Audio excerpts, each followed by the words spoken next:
안녕하세요. 저는 42살의 일반 회사에서 직장 생활을 하고 있는 평범한 여성이에요. 저는 남들보다 다소 늦은 나이에 결혼을 했어요. 어릴 적부터 가정 형편이 그리 좋지 못해 학창 시절에도 온갖 아르바이트와 학업을 병행하면서 살았고, 고등학교 졸업 후에 바로 사회생활을 시작했습니다.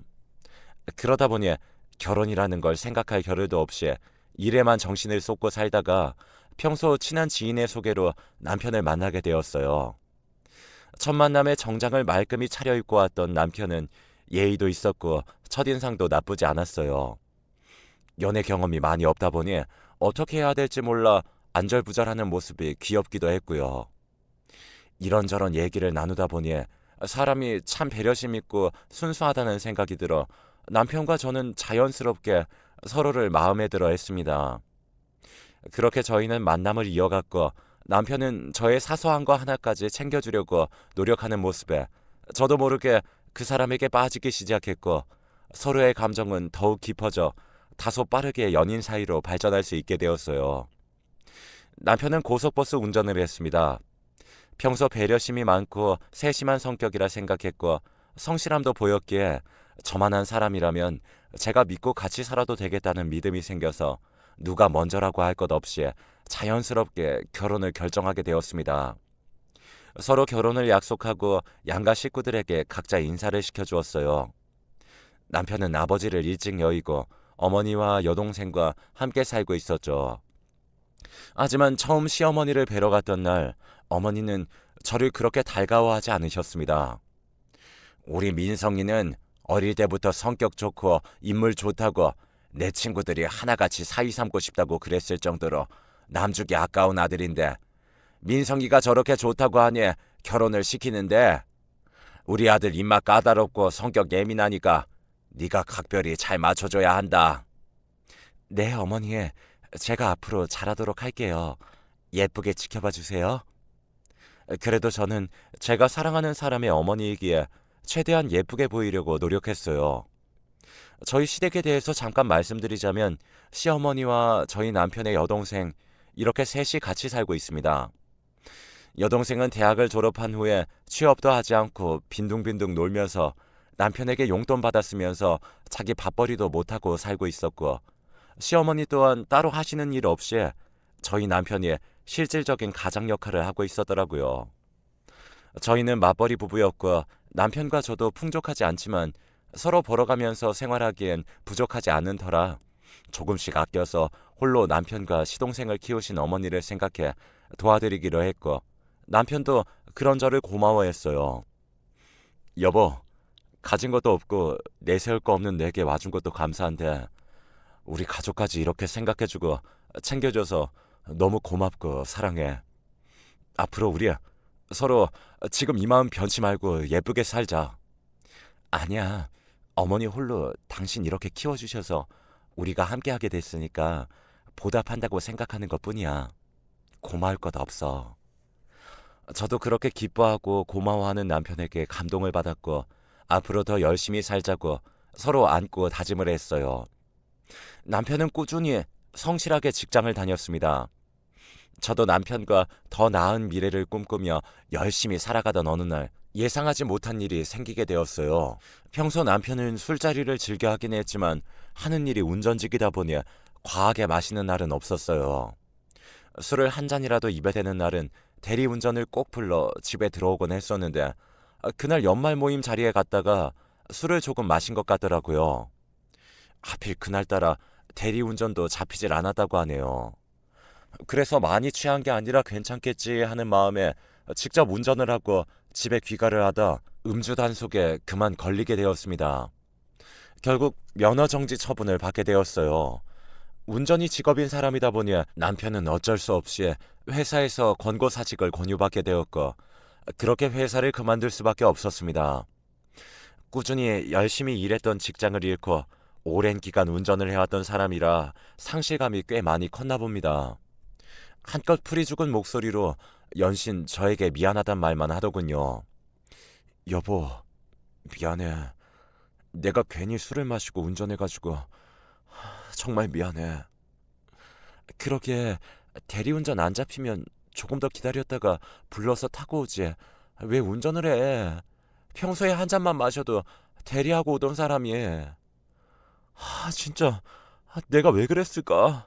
아, 미안해. 저는 속상했지만 그렇게 풀이 죽어 자책하고 있는 남편이 안쓰럽기도 해서 기운 내라고 위로를 해주었어요. 그 일이 있고 난 후 남편은 계속 시르에 빠져 하루하루 시간만 보내는 생활을 계속하고 있었어요. 그만큼 본인도 속상하고 심정이 복잡해서 그러겠거니 하고 이해해 보려고 했지만 시간이 하루 이틀 의미 없이 흘러가고 남편은 의욕이 전혀 없어 보이며 허구한 날 집에서 술을 퍼마시며 마치 세상 다 잃은 폐인이나 다름없었습니다. 그래서 지켜보다가 저는 먼저 얘기를 꺼냈어요.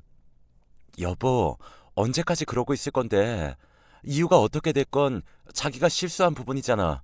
그렇게 무의미한 시간만 보내고 있는다고 뭐가 해결이 돼?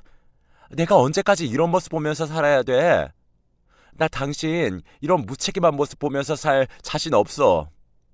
이럴 거면 차라리 이혼하자. 우리 아직 젊은데 뭐가 그렇게 걱정이야. 나이 60 넘으신 분들도 어떻게든 살아보시려고 더 노력하고 발버둥 치는데 난 도저히 당신 이런 모습 보기 힘드니까 지금 말해. 계속 이렇게 살 거면 깨끗이 갈라서고 지금이라도 마음 고쳐먹을 거면 다시 으쌰으쌰해서 힘내보기로 하고. 남편은 가만히 제 얘기를 듣더니 생각이 많은 표정이었습니다. 다행히도 남편은 제 말뜻을 이해했는지 다음 날부터 생활 패턴을 찾고 무언가 해보려고 하더군요. 한날은 새벽 일찍 일어나서 나가더니 초저녁쯤 피곤해 쩔어있는 모습으로 집에 들어왔어요. 생전 해본 적 없는 노가다라는 현장 근로직을 하고 왔다고 하더군요. 뭐라도 해보려고 해본 적도 없는 노동을 하고 들어온 남편 모습에 고맙기도 하고 조금은 안심이 되었습니다. 그날 저녁 잠자리에 든 남편이 온몸이 쑤시는지 끙끙 앓는 모습에 마음이 많이 짠했어요. 그래도 어쩌겠어요. 마냥 아무것도 하지 않고 무기력한 남편은 더 보기가 힘든데. 남편은 그 이후로도 현장 근로직으로 일이 있을 때마다 나가고 때로는 택배 상하차 일도 있을 때마다 꾸준히 나가서 일을 했습니다. 그런 모습이 너무 고마웠어요. 그러던 어느 날 현장 근로직 일을 갔던 남편이 퇴근 후 오른쪽 발이 퉁퉁 부어서 집에 들어왔더군요. 일을 하다가 발을 헛디뎌 넘어졌다고 합니다. 다음 날 더 심하게 붓고 멍도 들어있어 나가는 길에 같이 병원을 갔더니 엄지발가락에 금이 간 상태였습니다. 깁스를 한 남편의 발을 보니 지금까지 해본 적도 없는 육체 노동까지 하면서 뭐라도 해보려고 했던 남편에게 제 마음이 많이 안쓰러웠어요. 발을 회복하는 동안에도 남편은 틈틈이 일자리를 알아보고 있었습니다. 발도 어느 정도 아물고 깁스를 풀어도 될 무렵 남편이 대리운전을 해보겠다고 하더군요. 원래 운전을 하던 사람이라 앞전의 일들처럼 몸으로 힘쓰는 일이 아니니 조금은 안심되어 괜찮을 것 같다고 호응해 주었고 수입이 얼마가 됐든 무엇이라도 하려고 하는 남편이 고마웠습니다. 그 후 대리운전 일도 꾸준히 잘 다니더라고요. 가끔 집에 들어올 때 표정이 많이 어두운 날도 있었어요. 아무래도 사람 상대하는 일이고 주로 취한 손님을 상대하다 보니 스트레스가 많이 쌓였긴 했나 봐요. 그러던 어느 날 사건이 터지고 말았습니다. 집에서 설거지를 하고 잠깐 소파에 앉아 있는데 남편에게 연락이 왔어요. 남편이 경찰서에 있다고 하더군요. 여보, 나 지금 경찰서인데 내가 지금 폭행 사건으로 여기 와 있거든. 좀 와줄 수 있을까? 전화를 받고 너무 놀라서 부랴부랴 경찰서로 달려가더니 남편이 손님을 폭행해서 조사를 받고 있었습니다. 기가 찼습니다. 이제 음주운전도 모자라 폭행까지. 하지만 분명 남편에게도 사정이 있겠지 싶어 이유를 물어봤어요. 남편은 손님이 잔뜩 취해서 남편에게 막말과 폭언을 했다고 하더군요. 길을 한번 잘못 들었는데 그 후부터 손님이 남편에게 무슨 일을 그따위로 하느냐, 그따위로 일을 하니 그 나이 먹도록 대리나 하고 있다는 등 손님한테 말대답한다는 등 하면서 남편에게 화를 내고 막말을 했고 심지어는 운전하는 남편의 뒤통수를 치며 운전 똑바로 하라고 했었나 보더라고요. 그래도 남편은 꾹꾹 참고 목적지까지 손님을 모셔다 드렸는데 손님이 내리면서 남편에게 돈을 집어 던졌나 봅니다. 그래서 더는 참지 못하고 쌓인 게 폭발해서 주먹을 휘둘렀다고 하네요. 충분히 화가 날 만한 상황이긴 하지만 취한 사람을 상대로 조금만 더 참았으면 될 걸 못 참고 주먹 다짐을 한 남편이 조금은 원망스러웠어요. 폭행을 당한 분은 남편보다 10살이 많은 분이었고 전치 3주의 결과를 진단받았다고 하더라고요. 경찰에서도 합의를 보는 게 좋을 것 같다고 하고 합의가 이루어지지 않으면 남편에게 좋지 않는 일이 생길 수 있다고 해서 부랴부랴 제가 직접 병원에 입원해 계신 그분을 찾아뵈었습니다. 가서 피해자분께 먼저 사과를 드렸어요. 절대 합의는 안 볼 거라고 완강하게 말씀하시는 걸 최대한 죄송하다고 사과를 드리고 최대한 요구하는 합의금을 맞춰드려 합의를 보게 되었습니다. 물론 합의금은 제가 마련했고요. 그 일이 있고 난 후 남편은 조용히 자숙의 시간을 보내더군요. 어느 날은 침대 위에서 벽만 쳐다보며 눈물을 흘리기도 했습니다. 그런 모습을 보며 왜 자꾸 남편에게 안 좋은 일이 생길까 걱정했지만 저는 그 어떤 위로도 더 이상 해주지 않고 힘든 상황을 스스로 거쳐나가게 했습니다. 더 강해지라는 저의 암묵적인 뜻이었죠. 그러던 어느 날 저에게 남편이 다가와 진지하게 말을 꺼냈어요. 여보, 내가 정신 차리고 열심히 살아볼 자신 있으니까 딱 한 번만 나 믿어주면 안 돼? 뭔데? 무슨 얘기인지 자세하게 해봐. 내가 술 마시러 가던 선술집인데 몇 번 가보니 갈 때마다 장사도 잘 되더라고. 마침 사장이 부득이한 사정이 있어 가게를 내놓으신다고 하더라. 그거 내가 해보려고 하는데 어때? 아니 여보, 장사를 당신이 해본 적도 없고 요즘 가뜩이나 힘든 시기인데 잘 될지 안 될지 보장도 없고 이렇게 쉽게 결정할 일은 아닌 것 같은데. 내가 갈 때마다 손님도 많고 가게 위치도 좋아서 잘 될 것 같아. 만약 내가 하게 되면 진짜 잘할 자신이 있어서 그래. 나 한 번만 믿고 좀 도와줘.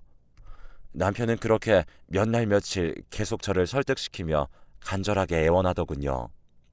그럼 여보, 해본 적도 없고 눈으로만 보는 것만 다가 아니니까 당분간이라도 좀 일을 배워보는 건 어때? 하고 제가 제안을 했습니다. 막상 일을 해보면 생각과 다를 수 있으니 지켜보고 결정하라고요. 남편은 순순히 받아들이고 그 가게에서 알바를 하면서 일을 배우기로 했다고 하더군요. 하지만 제 생각과는 다르게 남편이 정말 열심히 일을 배웠고 장사도 잘 되는 것 같았습니다. 남편도 적성에 맞는지 힘든 내색 없이 열심히 하고 뿌듯해 하더라고요. 그런 남편의 모습을 보고 고민 끝에 승낙을 했습니다. 저도 임신을 한 상태라 둘 중 누구 하나는 벌어야 하는 상황이었기에 그렇게 결정을 하게 되었고 결혼 전부터 모아둔 돈과 조금 부족한 돈은 친정의 도움을 받아 가게를 오픈하게 되었어요. 물론 가게 명의도 제 이름으로 했고 카드 매출 통장도 다 제 명의로 했고요. 그 조건으로 제가 가게를 차려준 거였습니다. 왜냐하면 또 언제 남편이 사고를 칠지 몰라 혹시 모를 저의 특단의 조치였습니다. 그리고 아무래도 성격이 꼼꼼한 제가 경제 관리를 하는 게 맞다고 생각을 했고요. 장사는 제 걱정과는 달리 위치도 좋고 단골 손님들도 많아서 장사가 꽤나 잘 되더라고요. 벌어들이는 카드 매출을 보니 직장인들이 한 달에 받는 월급하고는 차원이 달랐죠. 직원들 월급에 비해 월세나 부대 비용을 다 제외하더라도 직장인들보다 3배는 많았습니다. 저는 이게 다 남편이 열심히 해준 덕분이라 생각하고 일을 마치고 남편의 등을 두드려주기도 하고 다리도 주물러주기도 하며 우리 남편 고생했어? 이런 따뜻한 말로 저의 마음을 대신했습니다. 그렇게 몇 년이 지나고 다행히 남편도 열심히 해줘 직원들도 여러 명 더 구하게 되었고 작지만 대출 조금 끼어 24평짜리 아파트도 사서 이사를 하게 되었어요. 그렇게 점점 안정이 되어갈 때쯤 갑자기 제 발목을 잡는 사람이 나타나기 시작했어요. 그건 바로 시어머니였어요. 시어머니는 모든 경제권을 제가 가지고 있는 줄 알고 어느 순간부터 제게 돈을 요구하기 시작했거든요.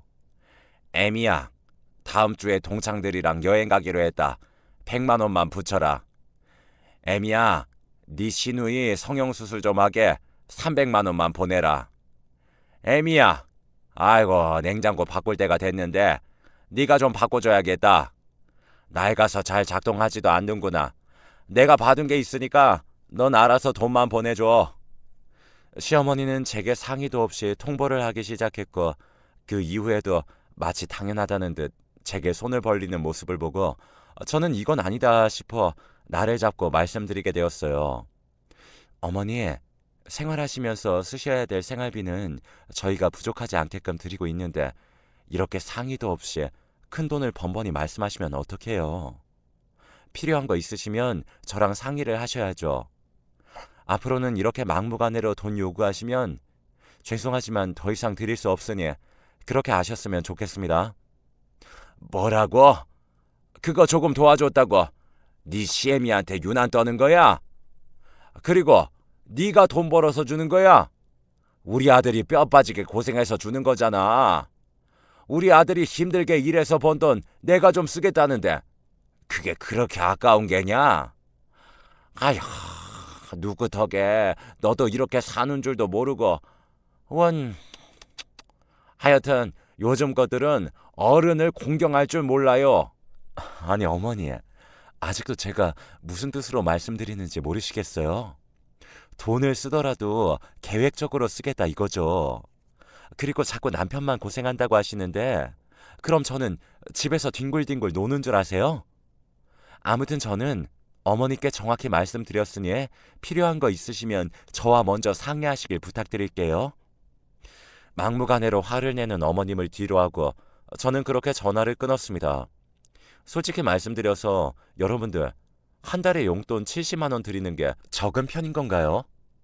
저도 어머님 신경 써드린다고 최대한 맞춰드리려고 하는데 용돈 이외에도 더 많은 걸 바라시니 굳은맘 먹고 말씀드릴 수밖에 없었어요. 이렇게 하지 않으면 도가 지나쳐 더 큰 걸 요구할 게 뻔했으니까요. 그렇게 어머님하고 일은 마무리를 지었는데 이번에는 남편이 문제를 일으키기 시작했어요. 망할 놈의 집구석. 남편은 어느 날부턴가 갑자기 씀씀이가 커지기 시작하더군요. 평소 별로 신경 쓰지 않던 외모도 부쩍 신경 쓰기 시작했고 평소 하지 않던 행동을 하기 시작했고요. 일을 마치고 술을 먹고 들어오는 날도 많아졌고 어떤 날은 일이 있다며 외박을 하기도 했습니다. 처음에는 일이 힘들고 고돼서 그러는 줄로만 알았죠. 하지만 그 생각은 제 착각이라는 걸 얼마 지나지 않아 알 수 있었어요. 어느 날 무심코 본 남편의 핸드폰에 미심쩍은 문자 메시지 내용을 보게 되었거든요. 남편은 어느 날에도 술을 많이 먹고 아침까지 잠을 자고 있는 상태였는데 그때 누군가에게 연락이 오기 시작했어요. 연달아 오는 문자들을 보고 여자의 직감이라고 해야 되나요?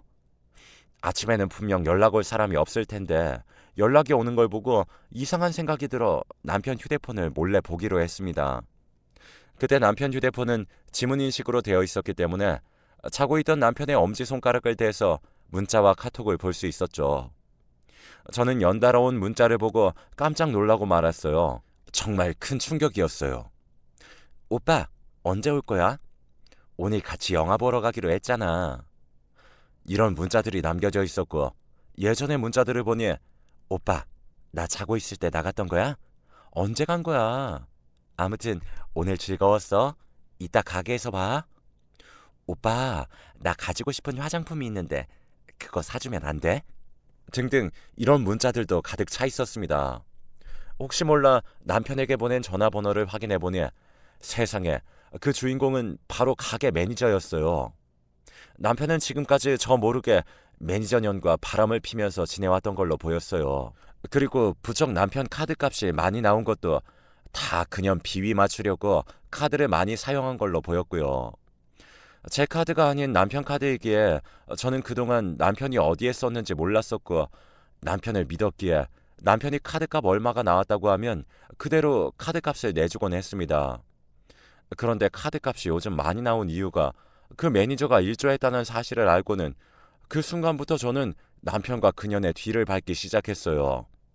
물론 문자나 통화 내역은 따로 캡처해서 보관해 두었고요. 먼저 저는 가게 오픈하기 전에 가게로 가서 CCTV를 한번 돌려보기로 했습니다. 그랬더니 세상에 정말 눈뜨고 보기 힘들 정도의 장면들을 보게 되었어요. 보통 이 두 년놈들은 직원들을 다들 퇴근시킨 후에 둘이 가게에서 나뜨거운 해정 행각을 벌이는 모습을 볼 수 있었거든요. 정말 뒤통수를 한 대 얻어맞은 기분이 들었어요. 정말 제가 이런 일을 당할 줄은 꿈에도 생각해 본 적이 없었거든요. 겨우겨우 마음을 추스린 후 저는 남편 몰래 문자 내용들과 CCTV 녹화 내용들을 수집해 두었고 이혼을 하기로 마음을 먹었습니다.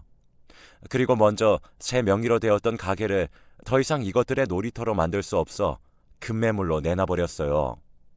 그랬더니 가게 목도 좋고 장사가 잘 되는 가게인 줄 알았던 사람들은 여기저기서 연락이 오기 시작하더군요. 각자 권리금을 더 많이 줄 테니 넘기라는 분들이 많았습니다. 그러자 남편은 그 사실을 알고 제게 찾아와 따지기 시작했어요. 당신 나한테 말도 없이 가게를 내놨어? 가게 보러 왔다고 부동산에서 사람들이 왔다 갔다 하는데 이게 도대체 어떻게 된 일이야? 저는 어이가 없어서 조용히 따지듯이 물어보았어요. 당신 나한테 뭐 숨기는 거 없어? 내가 뭘 숨겨? 늦게까지 죽어라 일하고 온 사람한테 그게 할 소리야? 아, 괜히 트집 잡지 마. 나 피곤해. 끝까지 모른 척하는 남편에게 저는 말없이 지금까지 준비한 증거물들을 다 내놓았습니다. 그걸 본 남편은 얼굴이 잿빛이 되어 당황하나 싶더니 한마디 변명도 없이 문을 쾅 닫고 나가버리더라고요. 나 뒷조사한 거야? 보기보다 똑똑하네. 너 알아서 해. 비굴하게 무릎 꿇고 싶지 않으니까. 뭐라고? 미안하다고 말을 할 줄 알았던 저는 그런 남편의 모습을 보고 참 기가 막혔습니다. 사람으로 보이지도 않더라고요. 보통 법적으로 같이 기재되어 있던 부부라면 최소한 미안하다는 말 정도는 해야 되는 거 아닌가요? 그 모습을 보고 저는 확신이 들었어요. 남편의 저런 뻔뻔한 행동에 저도 화가 머리끝까지 나서 정말 다 정리해야겠다는 생각부터 들었습니다. 저는 곧바로 이혼 절차에 돌입했습니다. 그리고 가게도 가장 좋은 조건을 제시한 사람에게 많은 권리금을 받고 가게를 넘겨버렸어요. 그리고 며칠 후 그동안 집에 발길 한번 안 들이던 남편이 어느 날 태연하게 집에 들어와서 제게 말도 안 되는 소리를 짓거리더군요. 글쎄 매니저가 열심히 일해줘서 특별히 잘해줬던 거지 내연관계가 아니었다고 장난이었다고 말을 하는 겁니다. 그러면서 끝까지 소송을 끌고 가게 되면 자기도 변호사를 선임할 거라면서 이제는 우기거나 버티기 작전을 펼치기 시작하더군요. 저는 그런 모습에 다시 한번 놀라 그런 남편이 정말 치가 떨리게 꼴보기 싫어 짐을 싸서 친정으로 가버렸고요. 그때 당시에 저는 3살짜리 아이를 키우고 있었는데 아이의 정신 상태에도 좋지 않을 것 같아 잠시 떠나 있기로 했어요. 그러던 어느 날 시어머니에게 연락이 왔습니다. 예미야, 너는 네 몸 하나 편하게 했다고 밖에서 힘들게 일하는 남편 놔두고 친정 가 있으니 좋으니? 어떻게 네 남편 밥은 챙겨 먹는지 신경도 안 쓰여? 남편은 지금 어떤 상황인지 시어머니에게 말씀을 안 드린 상황인 것 같더라고요. 하긴 바람 펴서 이혼 소송 중이라고 하면 좋은 말 못 들을 게 뻔하니 그럴 만도 했겠죠. 저는 일단 조용히 넘어가고자 제가 요즘 몸이 많이 안 좋다 보니 친정에서 좀 추스르려고 와 있는데 남편한테 무슨 소리 못 들으셨어요? 무슨 소리에? 아니에요. 근데 무슨 일이신 거죠? 아, 다름 아니고 네 시누이 이번에 회사에 취직을 했는데 취직 선물 하나 해줘야겠다. 그 정도는 해줄 수 있겠지? 하시면서 시동생이 그전부터 갖고 싶었던 명품 가방이 있는데 그걸 선물해주라고 얼토당토 않는 소리를 하는 겁니다. 저는 이 상황에 말도 안 되는 소리를 해대자 시모하고는 싸우고 싶지 않아 다시 전화를 준다고 하고 전화를 끊고 남편에게 전화를 걸었어요. 뭐야, 지금 어머니 나한테 전화 왔는데 지금 이혼 소송 중인 거 말 안 했어? 왜 말 안 해서 나한테 네 동생 명품 가방 사달란 소리를 듣게 하는 건데? 어떻게 집구석에 하나같이 이렇게 뻔뻔하고 염치가 없을 수 있냐? 그게 너네 집안 내력이야? 아니, 내가 바람핀 거 아니라고 몇 번을 얘기해. 그냥 잘해준 건데 그 애가 그렇게 장난식으로 들이댄 거라니까. 근데 뭘 얘기해. 별일도 아닌 걸 왜 자꾸 일을 크게 만들려고 해.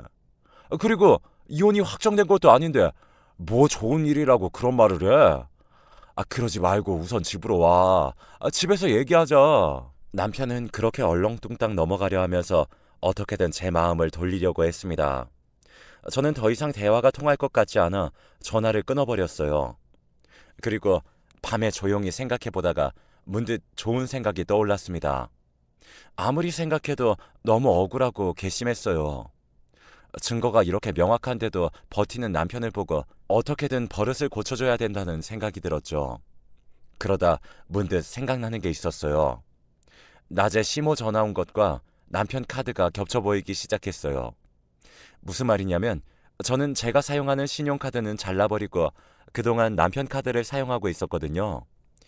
연회비도 아까웠고 어차피 쓰지도 않는 거 남편이 쓰는 카드 2장으로도 충분히 생활할 수 있었으니까요. 그래서 낮에 시누이 명품 가방을 사달라는 걸 남편 카드로 결제하기로 마음먹었습니다. 지금 남편은 처량한 백수 신세고 언제 저희 집에서 쫓겨날지도 모르는데 카드값마저 감당 안 되게 나오면 남편은 분명히 고통스러운 현실을 느낄 수 있을 것만 같았거든요. 바로 다음날 시어머니에게 연락을 드려 뵙기로 했어요. 어머니, 죄송해요. 제가 몸이 이래서 여기까지 오시게 했네요.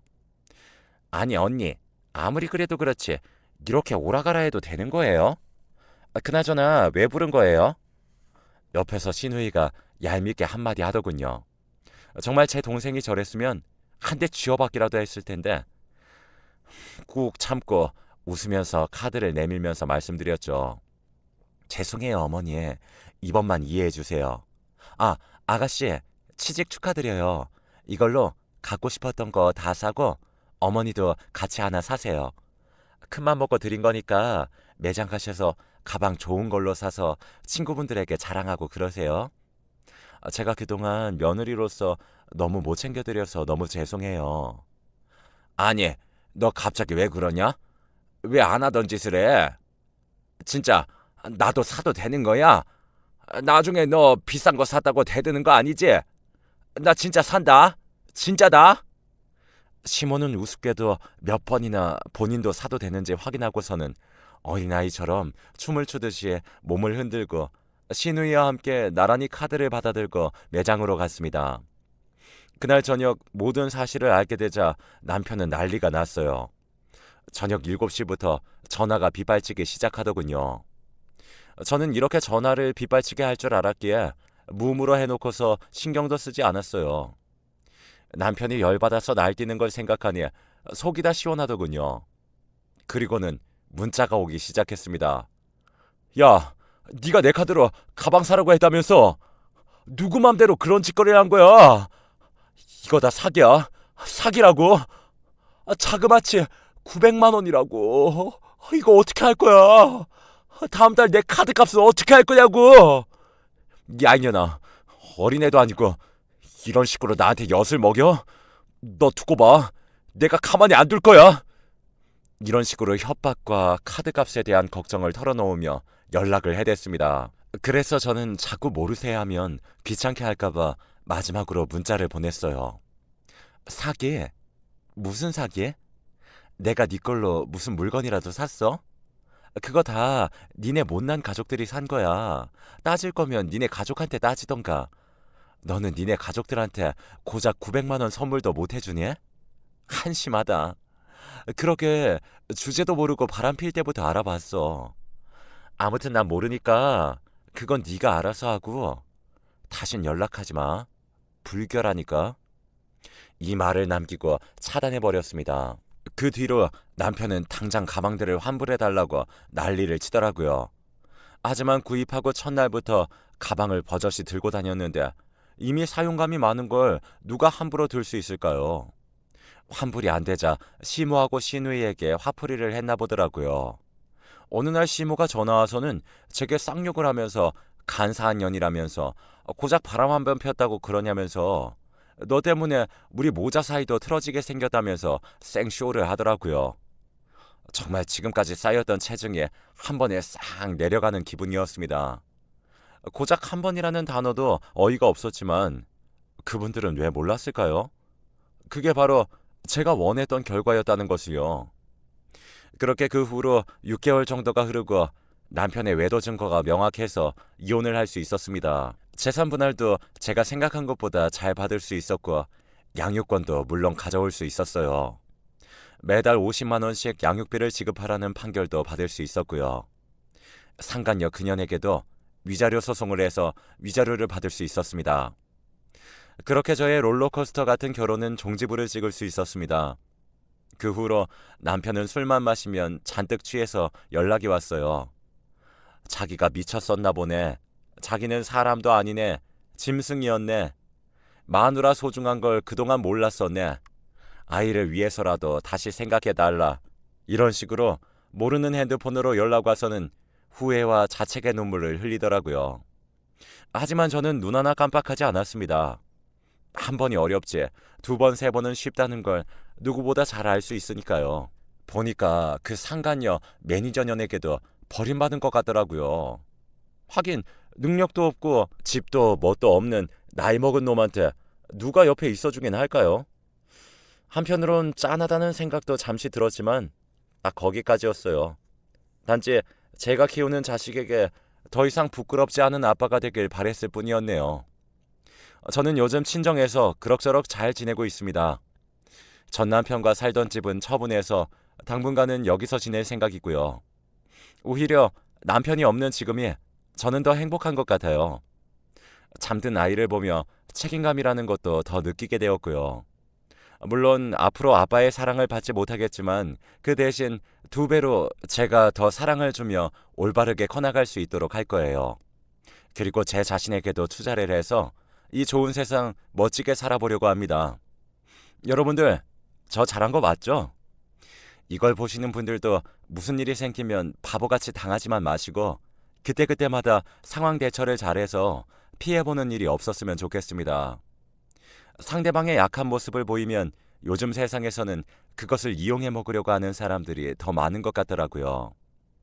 그래서 우리 모두는 어떤 일이든 현명하게 대처해서 이 좋은 세상 행복하게 사시길 바라봅니다. 그럼 제 긴 사연은 여기서 줄이도록 하겠습니다. 다들 건강하시고 행복하세요. 감사합니다.